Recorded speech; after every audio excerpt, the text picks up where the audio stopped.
Hürmetli vatandaş, endi atalmış Şinjan Uyghur Abdunum rayonunun, yani bizning tilimizde Mustamlik Uyg'uristonning sobiq raisi Nur Bakri to'g'risidagi xabarlarga oid va shunga munosabatlik sizlar bilan birga muhokama olib boramiz.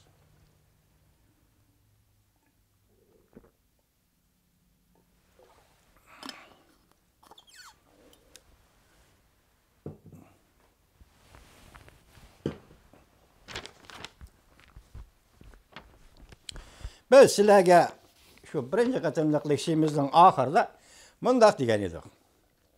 Birinchi xiyonatchilik.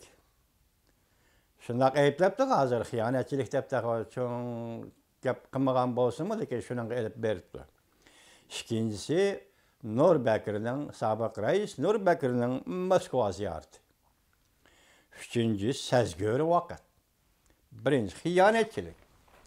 Vatandaşım, siz bilesiz, biz şu 50 yaşıga, yani şu mustamlika vatan, Uyg'urning mustamlika davlatida siz yaşagan, biz yaşagan. Xitoy mustamlika qilingan davlat. O davlat sifatida mustamlika hozirgi vaqtda nimishqa? Chunki Uyg'ur egilik huquqdan ayrilib qoldi. O davlatdan ayrilgani yo'q. Sen onda davlatdan tortib olgani yo'q. Egilik huquqdan ayrilib qoldi. Egilik huquq bu bir jarayon. Egilik huquqdan ayrılıp qolgan vaqtında mı sen bu davlat, lekin mustamlika davlat davasan bo'laverdi. Logikaga tushdi. Mantaqaga tushdi, sen selib baq. Mantaqaga selib baqsang bo'laverdi. Xalqaro siyosatda bo'laverdi.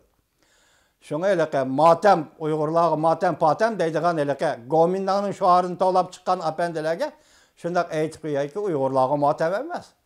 Uyg'urlar vaqti qoldi. Tabiat va jamiyat shundoq tarix shu yerga yetib kelganda Uyg'urlar vaqti qoldi. Egilik huquqdan ayrılıp qaldı. Uyg'urning davlati mavjud. Lekin bu davlat hozir mustamlika, Xitoyga mustamlika.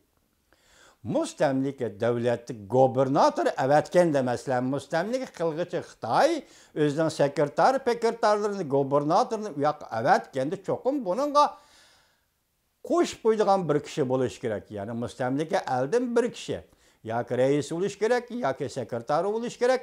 yoki bir amaldorni qo'shib qo'yish kerak. Uning ismi kim bo'lishdan qat'iy nazar vazifasi cho'qim o'rinbosar bo'lishi kerak. Partkomga o'rinbosar bo'lishi kerak. Abdunum rayon o'rinbosar bo'lishi kerak. Xudoga shukr, hozirgacha Abdunum rayoning raislik huquqini Uyg'urlarga berib keldi Xitoy, biroq bu yerda bir qismat bor. O nima? Jongoda hukmronlik qilg'ichi bu partiya, hukumat emas. Partiya hukmronlik qilganligi uchun bu yerda partiyani degani degan, ya kommunistik partiyani degani degan. Arguz o rais va ma'mur raislarni degani degan emas. Ana shundoq raislardan biri atalmish Şinjan Uyg'ur Abdunum rayon rais bo'lgan Nur Bakri sizlarga tanishdik. Buni tanishtirib o'tirishimizning hojati yo'q. Lekin bu kishini xiyonat debdi. Xiyonat qildi, shuning uchun tekshirilyapti deyilibdi. Agar shundoq bo'ladigan bo'lsa, biz bu to'g'ri to'xtalamiz. Vatandosh, hurmatli vatandosh, navbatda Uyg'uristonda huquq beshida Uyg'ur yo'q. O qancha samimiyatini bildirsin, qancha sadoqatini ifodalasin, Xitoyga qat'iy nazar huquq beshida Uyg'ur yo'q. Mening bu deganim birinchi qo'l huquq beshida Uyg'ur yo'q. Ikkinchi echiq beshida Uyg'ur yo'q. Mening bu deganim iqtisod, dollar, tanga, pul, boylik, bisot, mol mulk, moddiy buyum, moddiy daromadlar, ya'ni shundoq sahada echiq beshida Uyg'ur yo'q. Shunga Uyg'urdan xiyonatchi chiqmaydi. Ham Uyg'urning axloqi va o'zini cheklash ro'yi, Uyg'ur an'anasi, Uyg'ur jamiyatidan kelgan axloq bilan o'zini tutib olish, o'zini cheklash ro'yi, o'zini adablab turish ro'yidan aytganda, uning qancha munofiq kim bo'lib ketishidan qat'iy nazar Uyg'ur aldirab xiyonat qilmaydi. Xo'sh, bugun sen Nur Bakirni xiyonatchi desang, xiyonatchilik bu harakat bo'ladigan bo'lsa, bir xil harakat bo'ladigan bo'lsa, bu ikkinchi biri bilan birlashish kerak. Ikkinchi biri bilan moslashish kerak. Agar undaq bo'lmasa, Nur Bakir xiyonat qilolmaydi. Bu deganlik nima? Nur Bakri moliya boshqarmaydi. O faqat tasdiq saladi, onu başqa birisi boshqardi. Nur Bekirning ustida Xitoy, Nur Bekirning ostida Xitoy. Rol o'ynash uchun o'rin bo'lish lozim. Vatandaş, rol o'ynash uchun o'rin bo'lish lozim. Mesela alaylı shundoq deyilganda bu xiyonat qilish uchun o'rin bo'lishi lozim. Bu o'rin yo'q. Nur Bekirning ustida Xitoy, ostida Xitoy. Bu qandoqsiga xiyonat qiladi? Mümkünmi? Әмсе немешкі Қытай үкіметі бүгінгі нөвет дәл мұшындақ бір пәйті дейлі Nur Bekir'ni xiyonat qildi deydi. Xiyonat qildi deb aytadi. O Xitoy bilan birlashib xiyonat qilishi mumkinmi? Xitoy, har qanday Xitoy amaldor bir Uyg'ur bilan birlashib xiyonat qilishi mumkinmi? Mushunda qoida bormi? Yoki millatlar ittifoqligini ta'kidlayotganda xiyonatchilar shunday ittifoqlashamdi ya. Men bunga ishonmayman. Nur Bekir bilan birlashib bir Xitoy xiyonat qilmaydi, bir Xitoy Nur Bekir bilan birlashib, Nur Bekir bir Xitoy bilan birlashib xiyonat qilmaydi, bir Xitoy Nur Bekir bilan birlashib xiyonat qilmaydi. Bu mumkin emas. Onda sizning Nur Bekirga atgan jinoyatingiz xiyonatchi deganingiz oqmaydigan gap. Reis Xi Jinping sizga 7 yilda bo'ldi hokimiyat beshiga kelgili. Joyinkangni elib chiqdingiz Xinjiangga munosabatlik. Wang Laochuan'ı elip gittiniz. Yani Uygurlar ağdırdı. Wang Laochuan hakimiyetini Uygurlar 2009 yıl 7. ayının 5. günü inkılap arkalık ağdırdı. Gobernatörünüzü elip geçişki mecbur oldunuz. Uygur'dan bu kudreti sizin isinizde olsun. Eğer bedel türlüdü Uygur 3000'lik adamın Govin günün sözü bile etkandı 500 nefer Uygur tırık gömüldü yege. Lakin Uygur senin gobernatörün Wang Laochuan'ı ağdırdı. Şu vaqtlarda şu Wang Laochuan bilan birga ishlagan Nur Bekir shungacha saq keldi. Yoki siz yo'tkab ketdingiz Beijingga uni energiya idorasining boshlig'i qilib qo'ydingiz. Ustida Xitoy, ostida Xitoy. O kimga buyruq berdi? Kimni ishga o'rinlashtirdi? Kimni yeniga tortdi? Xitoy nima? Qandaqlar xiyonat qildi? Shuni bu yerda sizning xiyonat deganingizga mening toza qo'shilg'im yo'q. Uyg'ur xiyonat qilolmaydi. Chunki Uyg'ur huquq beshida Uyg'ur yo'q. Xinjiang Uyg'ur avtonom rayonida. Echiq beshida Uyg'ur yo'q. Xinjiang Uyg'ur avtonom rayonida. Shuni Uyg'ur bu yerda xiyonat qildi degan jinoyatlar atanmaydi.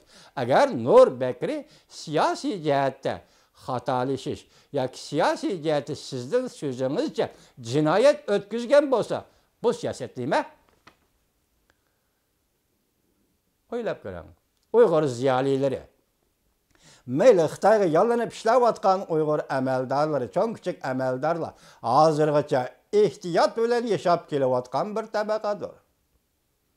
Lekin siz Uyg'ur ziyolilarini hozir haslab, deb qo'lga oldingiz Reis Xi Jinping. Yig'ilish lagerligi nazarband qildingiz Uyg'ur ziyolilarini. Biz ularni gunoh bormi, yo'qmi? Xitoyning qonuni nima? Ular qonunni tushunamdi, tushunmamdi. Bu narsa to'g'riliq so'zlab bo'lmaymiz. Ortiqcha gap. Reis Xi Jinping apar.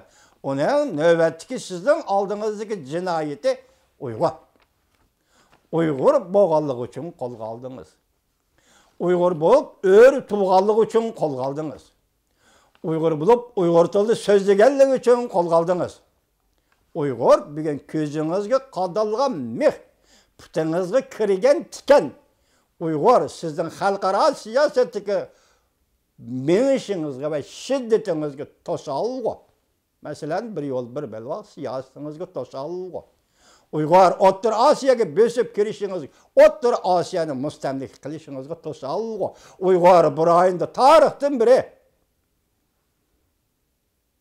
Hindistanni, Pakistanni, hozir O'rta Osiyoni qo'g'dab, shuning uchun talay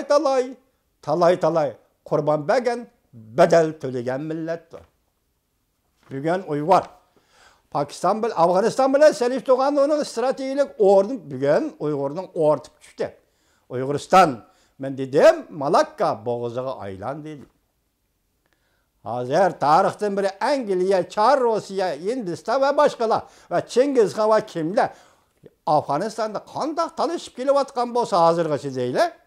Lekin hozir endi uning jug'rafiyalik ya strategik o'rnidan aytganda Uyg'ur mana shu darajaga ko'tarilganligi uchun hozir o'zining Uyg'urning o'rni strategik o'rni nihoyat qimmat bilen o'ttirg'i chiqib atganligi uchun hozir Xitoy hukumatı siz Uyg'urlarni bir ayında yo'qotyapsiz. Uyg'ur ziyolilari o'zini tutib olishni biladigan bir qatlam.